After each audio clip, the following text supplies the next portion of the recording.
And David has written a book called The Earps Invades Southern California. It's bootlegging in Los Angeles, Santa Monica, and the old soldiers' home. He co-wrote this with a gentleman named Don. Is it Don Chaput? Yeah, Don Chaput. Chaput. Okay, and so he's written the book with Don, and you can find the book everywhere. He's got an amazing sales program. Like, I don't know who his marketing guy is, but it's fantastic. And he is everywhere with the book. You can find it at Amazon. And if you go on, if you go to Tombstone and Bite at the Birdcage Theater, you can find it there. And it's been autographed and signed by the two authors. So, how can you not win at that, right? You're in Tombstone, and then you're getting a book about the Earps invading Southern California. It's a huge win.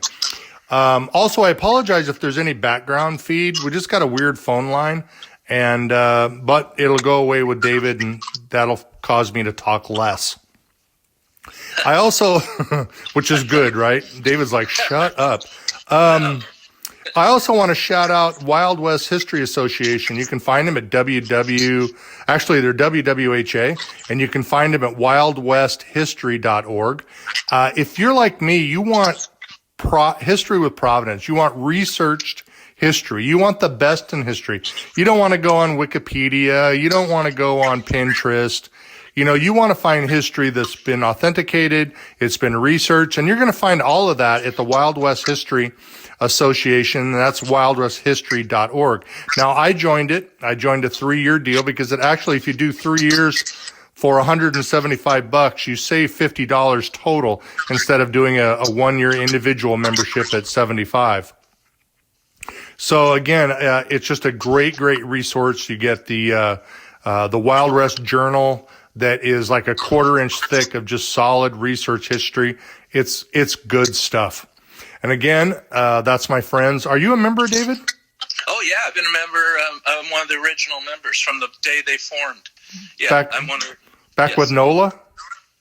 Yeah, I was in NOLA before. The NOLA and WOLA combined to form. I was in both organizations, and they combined. I believe it was 2010 to form Wild West History Association, and I was a member from the day the group formed. So you admit that it is a great value for people wanting researched history. Absolutely. I always tell everybody the Wild West History Association journal is to Wild West history what the New England Journal of Medicine is to medicine. They're very well, the articles in there are all footnoted and well researched. The other magazines are all very good too, but they don't have footnotes, and they're not quite as academic. They're great too. There's 2 other really good magazines.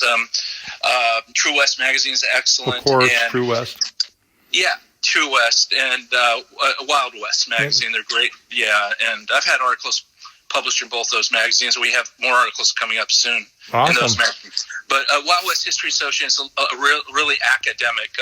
All the articles are footnoted, and it's it's an excellent organization. So David is saying do it. Just go join, because I think you're going to love it.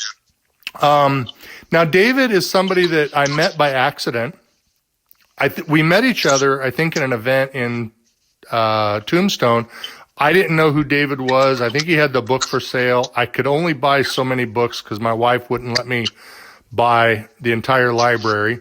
And unfortunately, I should have, because I'm from Southern California, and most of the places, not all of them, but most of the places I've been to, and I wanted to know more. And I went to the places, after researching and realizing I'm in the wrong spot, or I don't know what I should know. And I should have bought David's book ahead of time, because it does cover the Earps travels in Los Angeles and Sawtell and the old soldiers' home. But he's written a wonderful book, and I hope you can get it. It only goes for about $25. So welcome, David. Yeah. Hi, Mike. Thank you. Thanks for having me on. So you live in Orange County, California, and you're a medical doctor.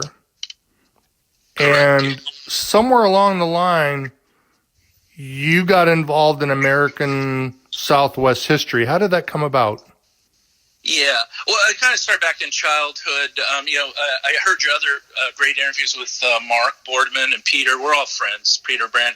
And kind of same story with me, too. We started watching the old Western TV shows when I was a little kid. And then, my birthday parties were usually Western events. I have photos of me at the parties in cowboy hat and boots. And I just grew from there. Always enjoyed West history, always enjoyed history.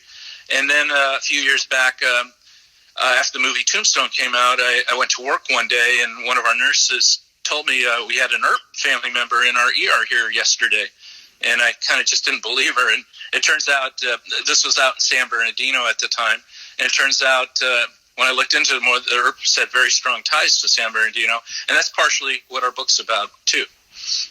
So it got me going. But a medical doctor, and I'm not saying this in a bad way, who's busier than heck with real life things, raising a family, doing the things that you're doing in the medical profession.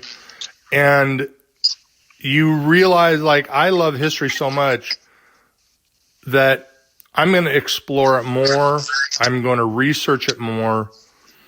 And you've been doing this way longer than I have, long before the internet. How was the research then? Was it hard for you in the beginning? It was a little harder. Now you can just kind of look up, like you said, Wikipedia and find, or go on the internet and find anything. So a lot of the stuff was word of mouth.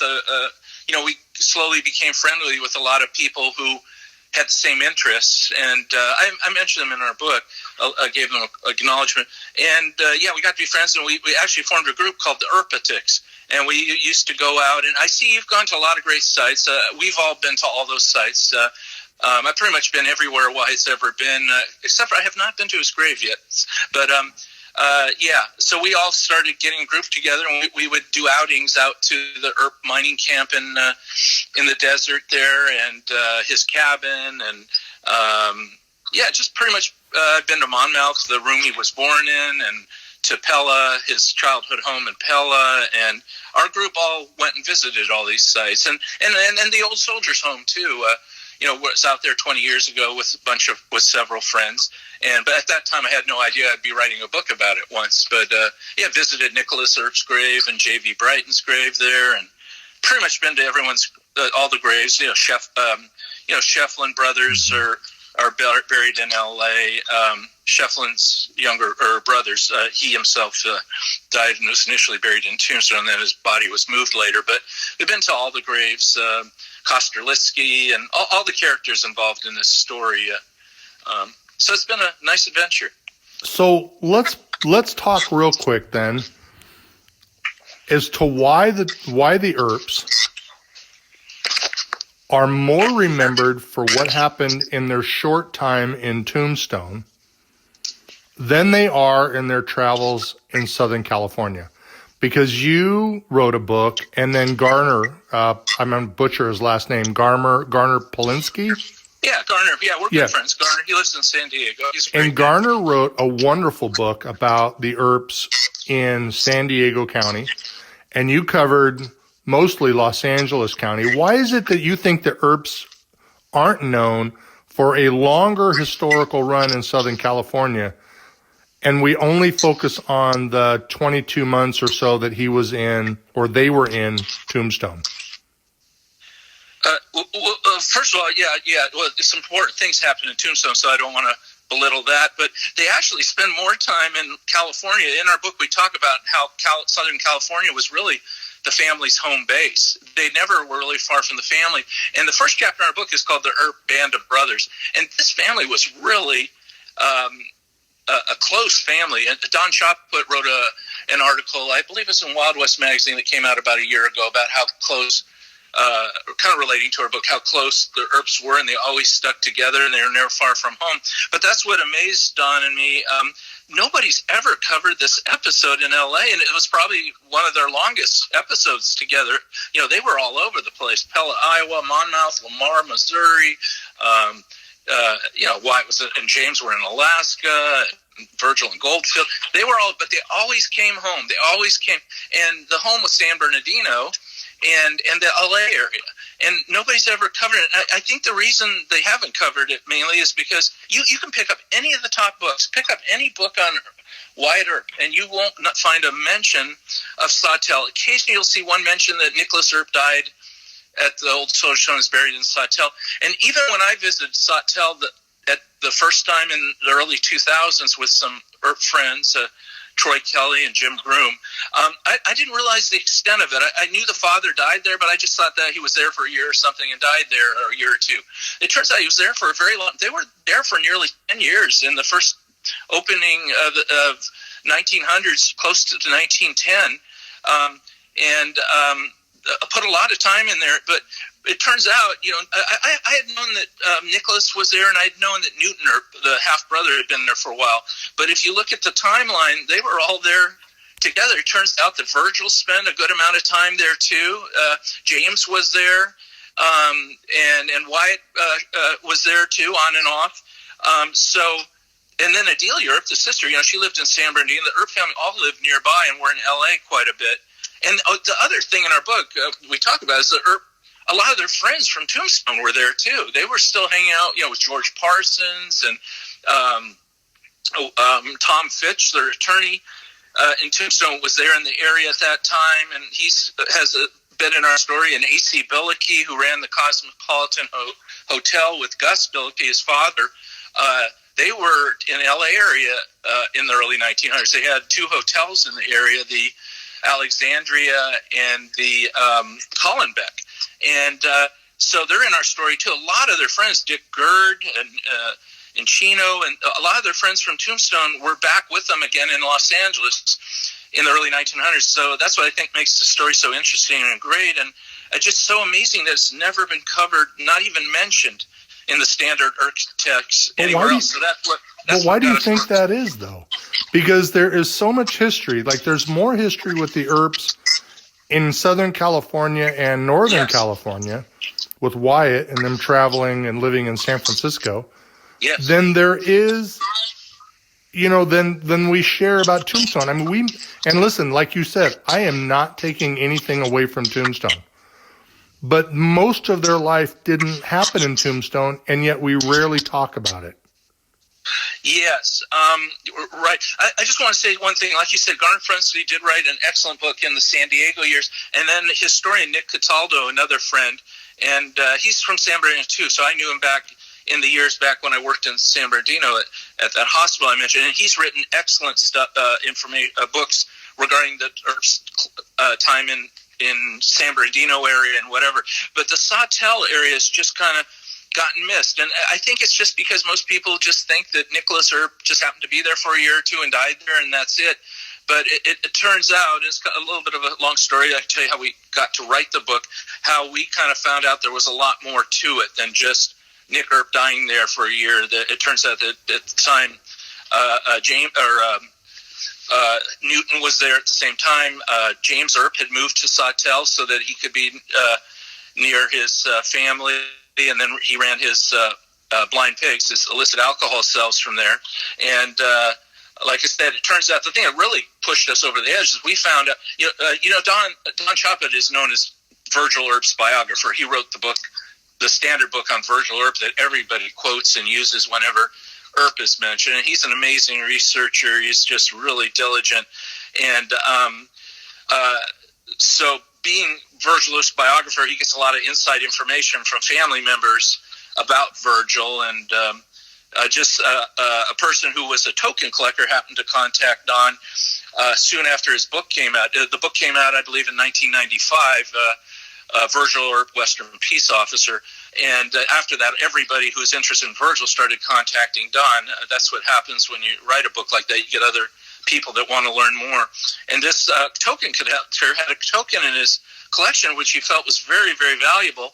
And it said on the back, it said V.W. Earp, Virgil Walter Earp, and then Sawtell, California. And then I think it said good for 5 cents on the back, or good for one ride.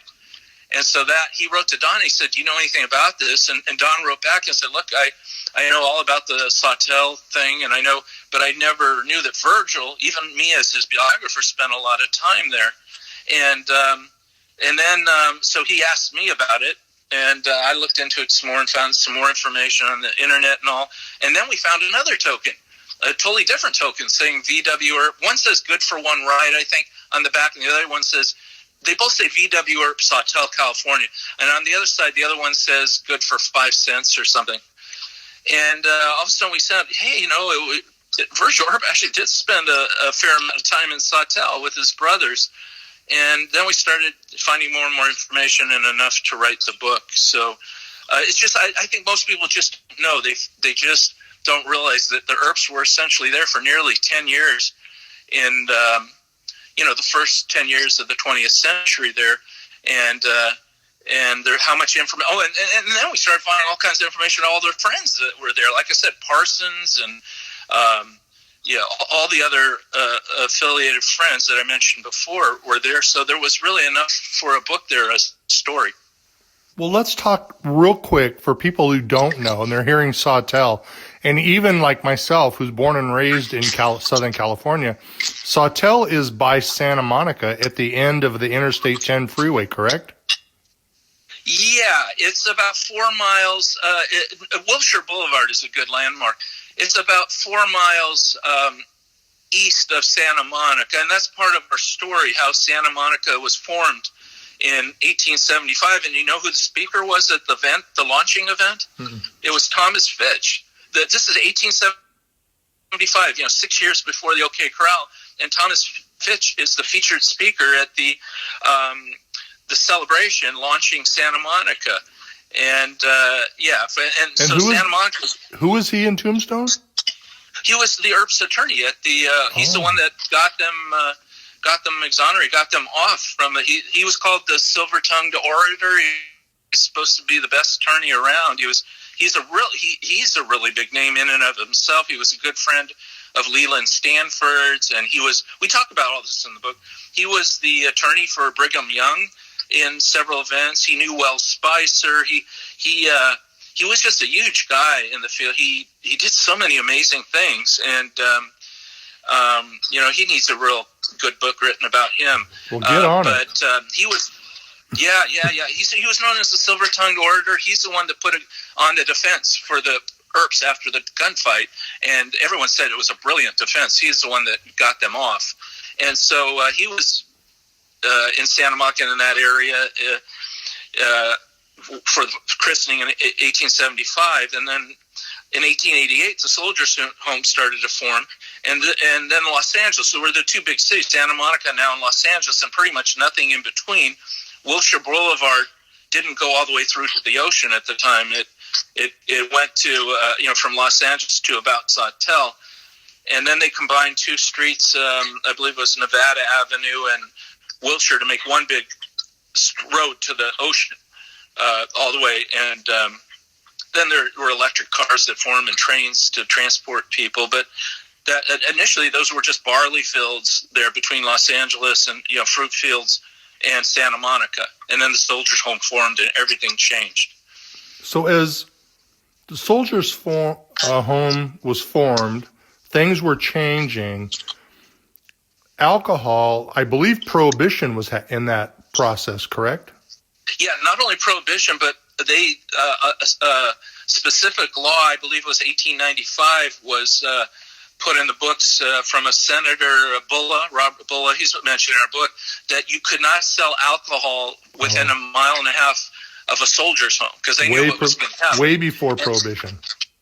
Yeah, even before. And then Prohibition, you're right, was coming in too. But the big law for them is you weren't allowed to sell alcohol near a soldier's home. And I think there were a few other places, a prison, and but they didn't want the soldiers, going out and getting drunk and getting into trouble. So that's what set the scene. The Earps did something, and they created a business. And how did they? What was it? Because I'm interested about the pig. Yeah, well, the blind pig, there's several synonymous terms: blind pig, blind tiger, speakeasy, bootlegging.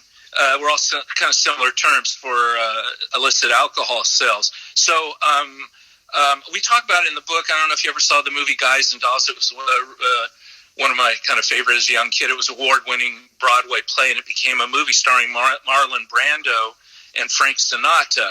And it was the same scenario. This is really interesting, but it was going on in New York instead of Los Angeles. And it was a big movie in the play. The music, if you haven't heard it, is a beautiful musical. But the lead character in the movie was Sky Masterson. And that was played by Marlon Brando. Well, Sky Masterson was patterned after Bat Masterson, who is, another very famous sheriff of the Old West and a friend of Wyatt Earps. So on the East Coast, you had Guys and Dolls going on, essentially, with Bat Masterson.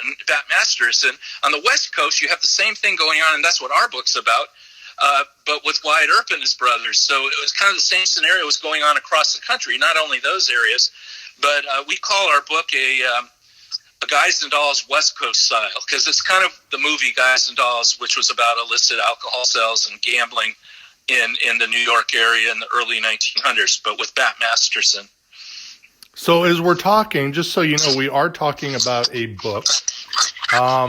David Hitt has written a book, and along with a gentleman named, I'm going to mess it up again, Don Chaput? Don Chaput, yeah. Chaput. And it's called The Earps Invade Southern California, Bootlegging Los Angeles, Santa Monica, and the Old Soldiers Home. You can find it on Amazon, and I'll put some links to where you can get it. But if you're listening in your car, you can find it on Amazon or any bookseller. It sells for around $25. And if you're a Kindle person, you can get it around $14 to $15 on a Kindle. But for me, I always like the feel of a book. I like being able to touch it, carry it around with me. I love the feel of paper and the smell of a book. So if you're a book fan, you can get it anywhere on Amazon, or go to Tombstone, Arizona, and you can get it signed by the authors. So this is what we're talking about today. And so let's talk a little more about the pig. Yeah, well, the blind pig is just another name for, blind tiger, or a place where alcohol is sold illegally. But the Earps grabbed that one, right? They grabbed the blind pig out of all of them and made it a business. Yeah. Blind pig is just a general term for all these types of institutions. And it's kind of, we kind of have a lot of humor in the story, too. And that's the thing about that movie, Guys and Dolls, too. Although it was a serious topic, there was a lot of funny things going on. Some of the things that the soldiers would do to avoid capture for their alcohol sales are kind of pretty humorous. And we went through a lot of it in the book. But, they would have a barber shop that people would come to get their haircut, and the coffee pot was full of alcohol. It wasn't, so people weren't going to get their haircut. They were going there, and that was just a facade. They were actually going there to get alcohol. And there was a lot of stories like that in the book. A guy, he would ride his bike around town and then take orders from all the people on the street, and then he would ride his bike in Santa Monica, get the alcohol, and ride back and deliver it to all the soldiers. So it's actually got a little bit of humor in the story, too.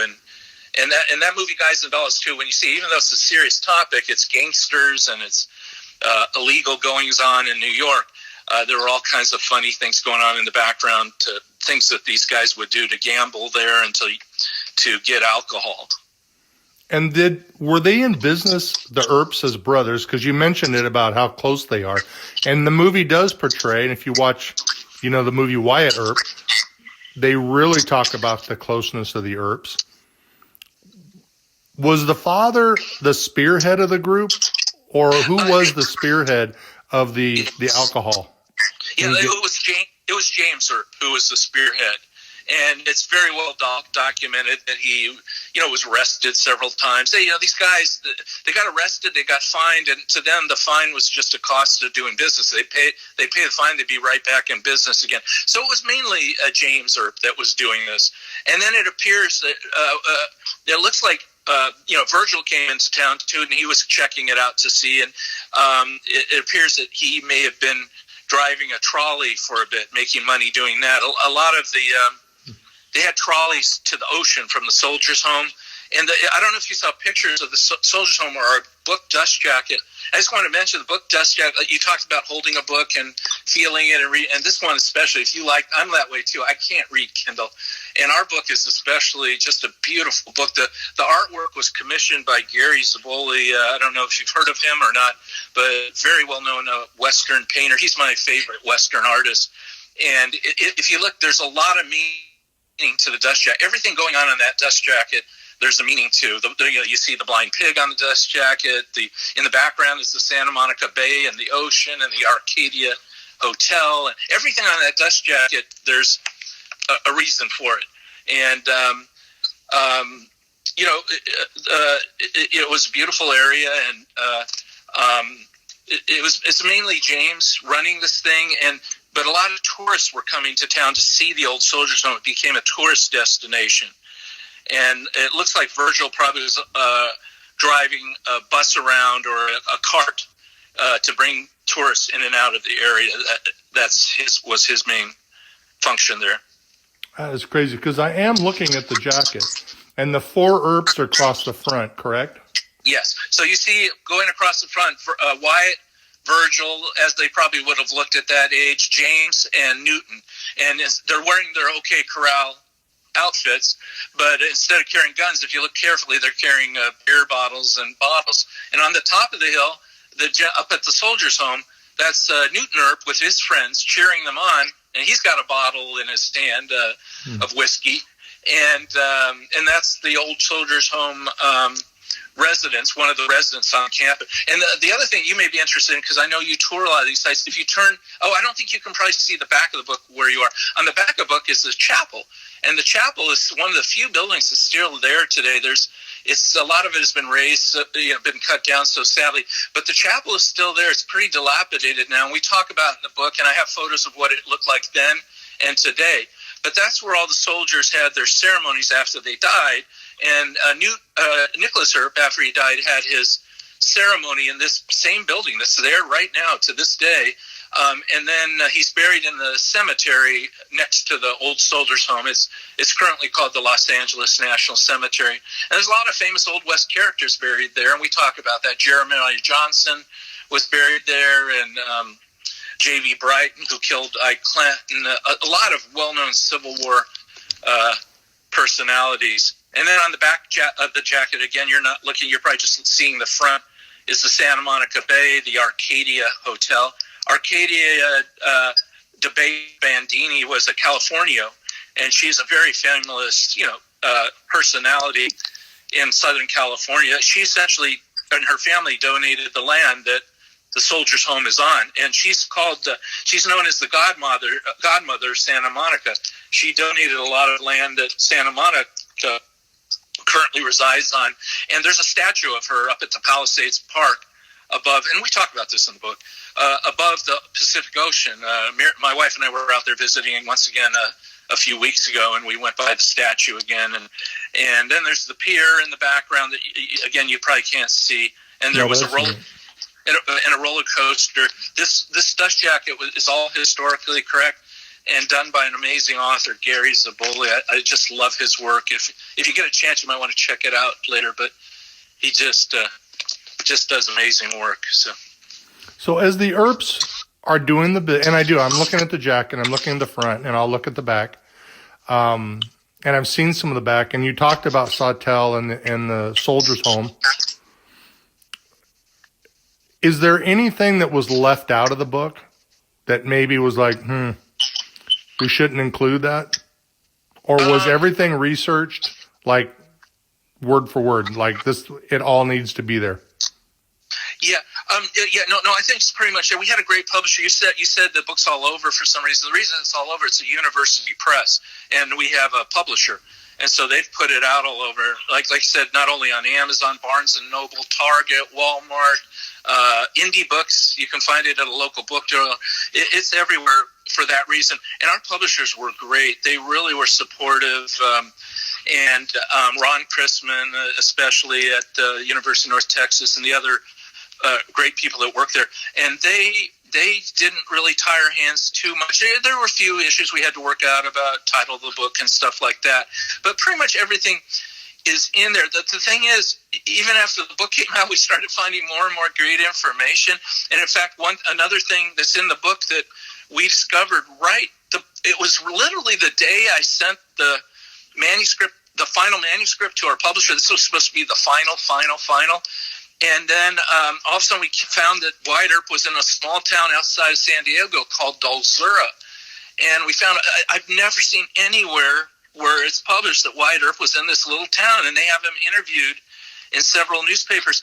And I was pretty much on my hands and knees begging our publisher, please, we want to add this in. It's in no book anywhere else. And to the last minute, they told me, oh, they're going to try, but they can't promise. They already have the manuscript. And they were so great. It ended up they didn't even tell me. And then when I got the book finally, I didn't know until I actually got my copy. They actually did work it in there. Unfortunately, we didn't get it into the index and stuff. We couldn't change all that, but we at least got a couple lines in there about Wyatt being in Dalzura. So if anything, we kept finding stuff. We found some other great stuff since the book came out, and we're actually already working on a potential second edition, and it should be, some of that will be in that if that ever comes out. I don't know. But it turns out one of the cowboy members, Nick Hughes, he was at the Soldiers' Home too in a little later years, and is buried there. And then I don't know if you've heard of Doc Baggs before, but he was a famous con man. Soapy Smith, he was in with Soapy Smith gang. And Virgil knew him back in Iowa too. And we found out just after the book came out, we discovered that his Doc Baggs' father is there, and died there and was buried there. And so the sad thing is that this happens with everybody I talk to, every author. The minute the book goes out, you start finding more stuff. But our publisher was great, and they didn't tie our hands. So what we had, they pretty much let us put in the book. When you were looking at the Los Angeles years and the San Bernardino County time in Colton and San Bernardino, is that part covered in the book? Yeah. Now, if that's your big interest, I would refer you to Nick Cataldo's book. Again, he's another good friend, and he's quoted all over the book. He wrote a couple books on Earps in San Bernardino. He lives in San Bernardino and writes for the local newspaper, and he's got in-depth coverage of the San Bernardino years. I believe it's called the Earp Clan, the San Bernardino years or something. But our book covers it too, yes, but not as in-depth as Nick's book.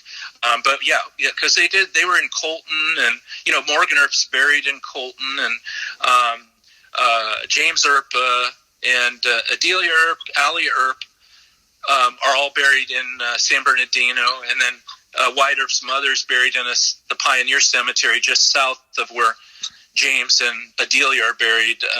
I've been to all these great graves, of course, but I think you have too, I think. But there was a lot happening in San Bernardino. Nicholas was president of the San Bernardino Pioneer Society, and even to the day he was died in the Soldiers' Home, he was writing back and forth to his friends in San Bernardino and writing a little column for the San Bernardino Pioneer Society newsletter. So we do cover the San Bernardino years.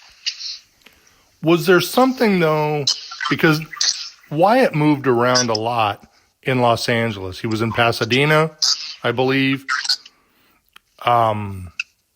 Or am I wrong? I don't know specifically. Well, you know what? He was very good friends, and we talk about in the book, with Lucky Baldwin. And they did Lou Rickabaugh, who owned the concession at the Oriental Hotel, or Oriental Saloon in Tombstone during the years Wyatt was there. He and Wyatt remained, and this is all in the book, remained good friends after they left Tombstone. And they would do horse racing up and down the coast, San Francisco to Los Angeles.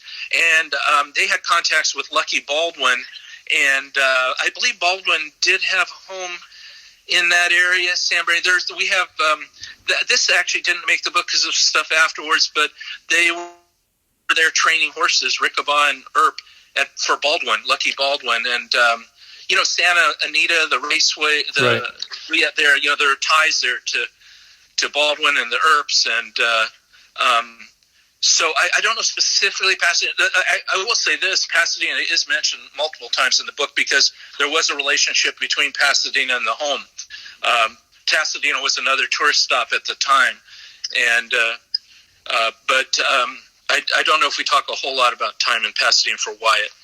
Yeah, because they had an apartment, and I traced down an apartment that's now an empty lot, and it was, I think the apartment burned down, as a lot of buildings in that time did, and then Wyatt ended up in the West Adams district where the bungalow, everybody talks about the bungalow.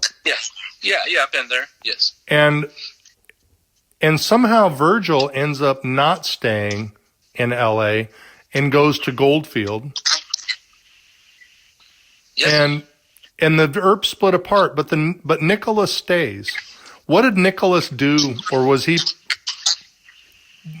involved in it at that time, or what was he doing?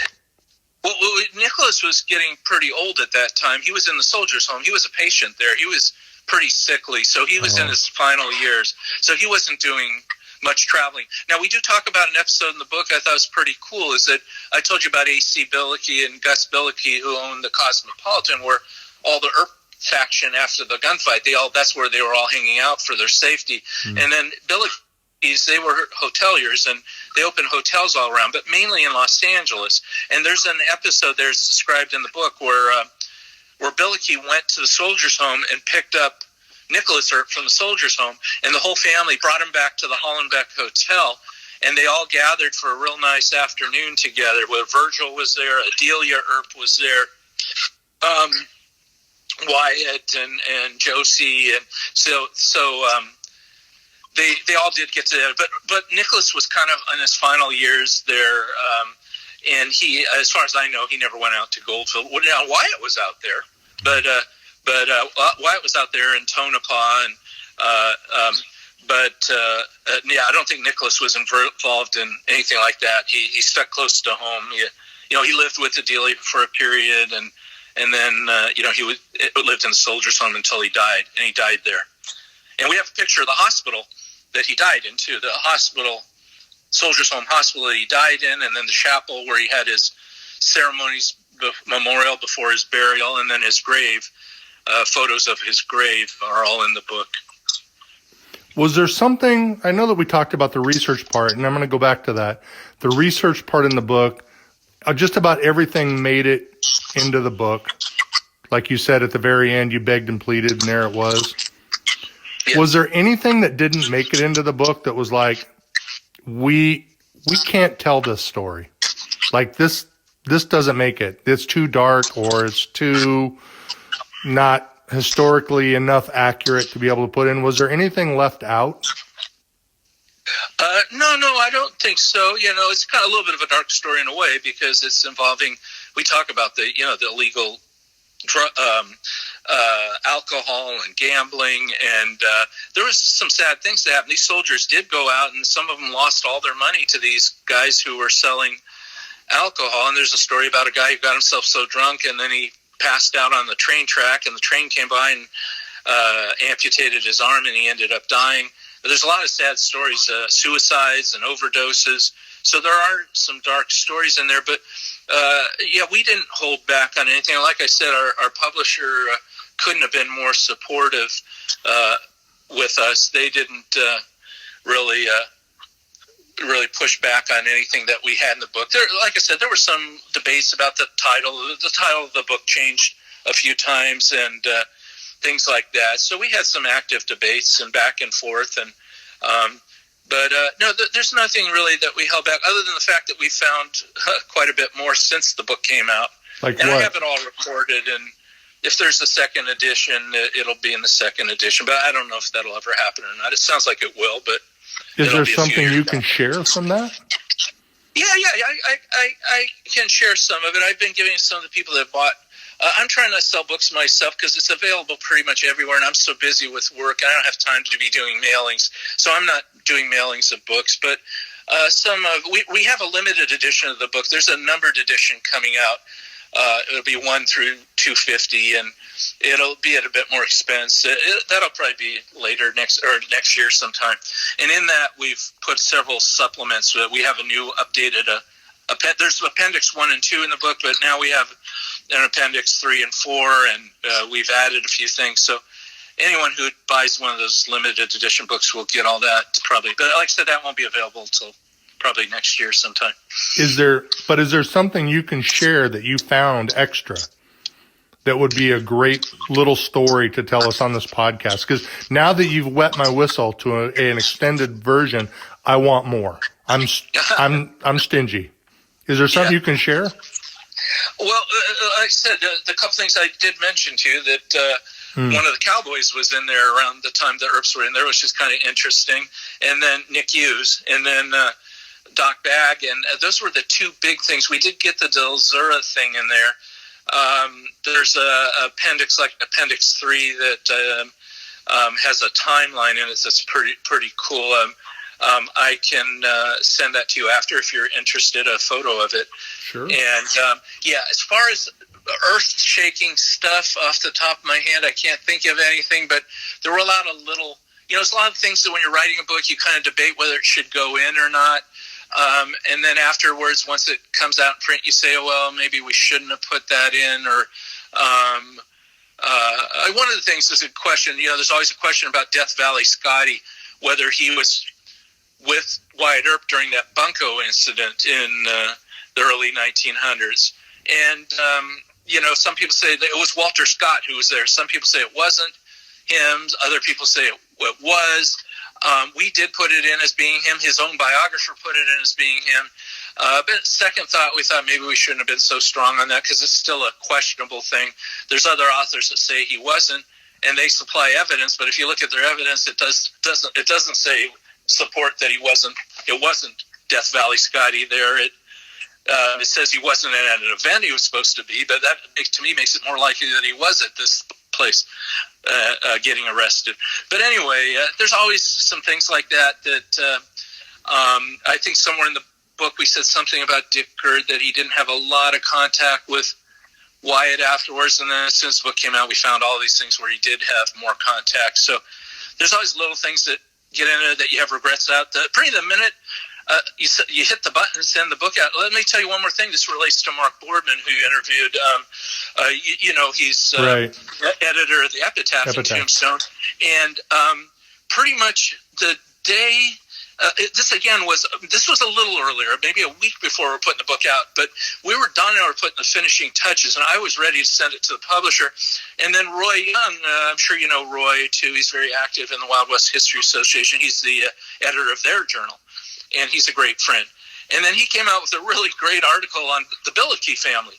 Now, pretty much everything in there we knew already. There was nothing to us because we had researched it so much, and Billicky plays a good part in our book because he was in L.A. and spent a lot of time with the Earps after they left Tombstone. But still, he wrote a beautiful article, and it kind of highlighted some of the stuff that we already said. So the book wasn't the paper wasn't out yet. Somehow Mark sent me a pre-copy or something, or sent me, I can't remember how I found this, or maybe Roy and I keep in close contact, sent me a copy of his article before it actually made it to the paper. So I wanted to include that as a footnote and put a few things from Roy's article. And so again, I begged Roy, do you mind, the book's coming out, and this is going to be a last-minute edition. And Roy gave us the okay, and then I talked to Mark, and I didn't want to get ahead of him because the newspaper wasn't even out yet. I didn't want it to be in my book before his paper. Of course, the book took months to come out. But Mark after several phone calls, gave us the okay to use Roy's article. So we snuck that in last minute, too. Now, that was a little earlier than the Del Zora team. I still had like a week to go. But I was putting the finishing touches on it, trying to make sure everything was good before we sent it out. And I was real close to hitting the button before we found that out, too. Is Josephine, I know, was heavily involved in the life. And was Josephine a big part of the sales of the brother? Was she involved in it at all? And I'm asking because I don't know. Or was she out of it? Was she doing her thing? Because I know she had a gambling problem. I know that she spent a lot of money on gambling. Was she involved in it at all? And this is Josephine Marcus. Yeah.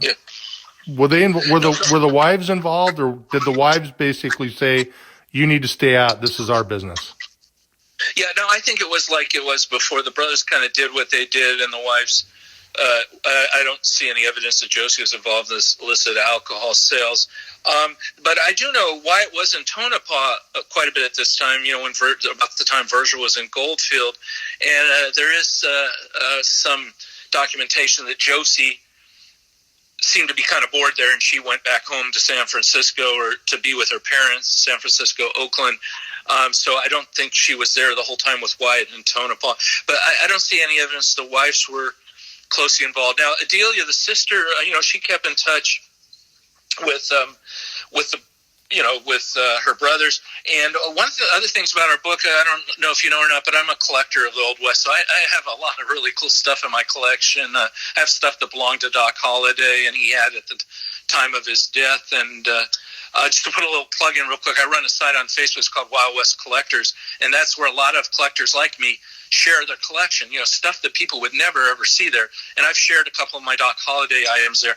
But my point being here is I have a photo of Adelia Earp that's never really been seen before by most people. It's been in private collections, and I shared it in the book there. I think it's on page 74 of the book, and it's a great photo of Adelia as a young woman that you'll never see anywhere else before. So a lot of stuff in the book, there's a lot of items shared that come from my personal collection, and stuff you'll never see anywhere else before, unless, you're welcome to come over anytime and look at my collection. But I'm on my way. Only close. Oh, right. Yeah, you have about a month available, because I've got so much stuff that it'll take you a month to get through. Personal letters of Wyatt Earp and Josie, and personal items that Josie and Wyatt Earp had at one time. And like I said, I have I was good friends with Karen Holliday Tanner, who wrote the Doc Holliday book, Family Portrait. And she was, at the time of her death a couple of years ago, she was the closest surviving relative of Doc Holliday. And so I spent a lot of time with her before she died. We didn't know she was dying at the time. It was kind of a sudden, unexpected death. And she was trying to downsize, moving from a 8-acre ranch to a condo, because her husband had died a few years ago. And she wanted to get rid of her collection. So I bought a lot of her collection. And she was the one that had a lot of Doc's personal items, had a knife, a boot knife that belonged to him, and other things. Some of the things sadly got away. I'm still kind of in the process of trying to track some of it down. It might be lost to history forever. But anyway, there's a lot of my personal collection in the book that you won't see anywhere else. You will when you come by to visit, but most people. It's like John Bosnecker. He's like, well, as soon as we get figured out about COVID and stuff and we're good to go, he says, I need to have you come up to the house, because he lives, I think he's close to Colma, where Wyatt's buried. I think he's in Daly City. I'll go with you. Pick me up on the way from Arizona. I'll go with you, because John's another amazing collector, and he's on our site with our Facebook page. Our Facebook page has all the big names in the field. What is your Facebook page? It's called Wild West Collectors. Yeah, it's a private site, so we're not a huge site. It's a selected membership. But it's every big name, every author, big name in the field is on the site, all the big collectors. John's there. He's one of our experts with guns and badges and Wells Fargo. He's the one that knows the stuff. We have experts in every field there. So when somebody puts something up that's iffy, we have a lot of people that photos, and we have all the photo collectors are there. Like I said, all the big name collectors, you name somebody, I'll tell you, they're there. And it's a neat site where a lot of us are sharing our collection, because there's a lot of great stuff out there that you and I never get to see. It's in a private collection. There's big collectors like McCubbin used to be, and I'm blanking on the gentleman from San Francisco that had amazing photos. And then what's his name, who just died in El Paso, and what was the name? Nolan? Earl? What? Nolan? No, Nolan. He's from England. Yeah, right. He's English. But he was a publisher of several books, the Earps Talk, and he was a book publisher, but he was a huge collector. He had the gun that killed. He has the gun in his collection that killed Billy the Kid from Pat Garrett, and a lot of stuff. And anyway, those are things that you're never ever going to see, because they're hidden away in these collections. Well, that's what's happening on this site. It's so cool. Everyone's sharing their stuff here, because you can do it on Facebook and without having to go to someone's home. But anyway, when you go to Boston-Hears, make sure to pick me up on the way. I'll pay for gas. It's done deal, because we'll make a road trip of it and it'll be fine. But he says, you got to come to my house to see all the stuff. And I'm always blown away. And John is, I credit John for helping me in the very beginning about 4 years ago, when I got into the history part and trying to get all these places on video so that everybody can see what it looks like today, not look at a picture from the 1800s and then you don't know if it's been lied about. You don't know if people pull a picture from Pinterest and they go, oh, it's Doc Holliday, when it's not. No, he's a great guy, a good friend. He was one of our readers for our book. I sent him the manuscript early on to look at, and he's credited in the book. He's got a credit, and he has Virgil Earps' badge, which is cool. I'd love to see that. I've seen photos of it, but he has Virgil Earps' police badge, and he's got a lot of great stuff, Wells Fargo stuff. So I definitely want to go with you when you make that trip. Okay. Yeah. So we're at 50 minutes. We've only got about 5 minutes left. Okay. Goes by fast. Yeah, it does. I lost my train of thought. I was completely on something amazing and wonderful. As liquor sales and not prohibition, but it continued, what ultimately ruined or caused the business to stop? What caused the Earps to say, that's a really good question. I've got to move on. We're at the end of our cycle. Forces are pulling us apart. What caused it? And what happened? Well, a lot of things caused it. It had to do with the laws. The problem is that I have to talk faster when we have 5 minutes. Is the soldiers' home? The officials in the soldiers' home, the governor and people, they kind of knew about all this. You couldn't sell alcohol in the soldiers' home. They did have a time where they had near beer there, but a lot of the soldiers' home people, even though it was illegal and they didn't want it, they felt sorry for the old soldiers because they were stuck there with nothing to do. They were playing checkers and had near beer and coffee. So they didn't come down strongly on it at the beginning. And it was a multitude of factors that finally ended it. It had to do with changing jurisdictions. Initially, the soldiers' home was part of Santa Monica, Sawtell was. So it was under the jurisdiction of Santa Monica. And they had different feelings about liquor than Los Angeles and Pasadena had. And, because you could sell liquor in Santa Monica and all that. So soldiers would go all the way to Santa Monica and bring it back. That's where they got it a lot of times. But what eventually happened is that by about 1917, Sawtell came under the jurisdiction of Los Angeles. And then things just got stricter and stricter. They started cracking down on these soldiers, and we show it in the book where James started getting arrested. They started arresting them more and locking them away longer and imposing stronger fines and penalties on them, and to the point that they finally broke their back. And then, of course, Prohibition, hit, and there was the I can't remember, was it the 18th Amendment or 19th Amendment back in 1918, and then they passed another amendment to enforce the First Amendment, and finally Prohibition. Now, the Prohibition didn't really stick real long because there was an argument to be made on the other side, but eventually they broke the back of these guys. Eventually alcohol became legal, and so they didn't have to as soon as you make something, that's the argument some people make about making drugs legal, that if you make it legal, then we're not going to have all this crime and all these gangsters and whatever, because there's no money to be made. They can get it legally. So they finally broke the back of these guys. And then, of course, James Earp got older. He got too old to do it. These guys were old veterans, most of them. So they were kind of at the end of their careers in the early 1900s anyway. And, Nicholas Earp died in 1907, I believe it was. And that kind of started to break the back of the Earps participation in this illicit alcohol sales that was going on.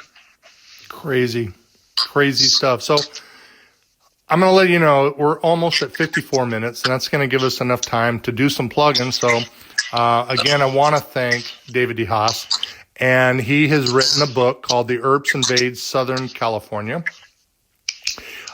You can find it everywhere, Amazon, booksellers near you.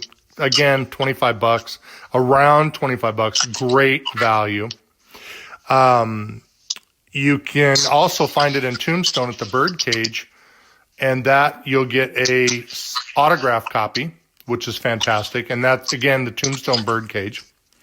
I also want to thank, as usual, and really promote the WWHA, the Wild West History Association. You can find them at wildwesthistory.org.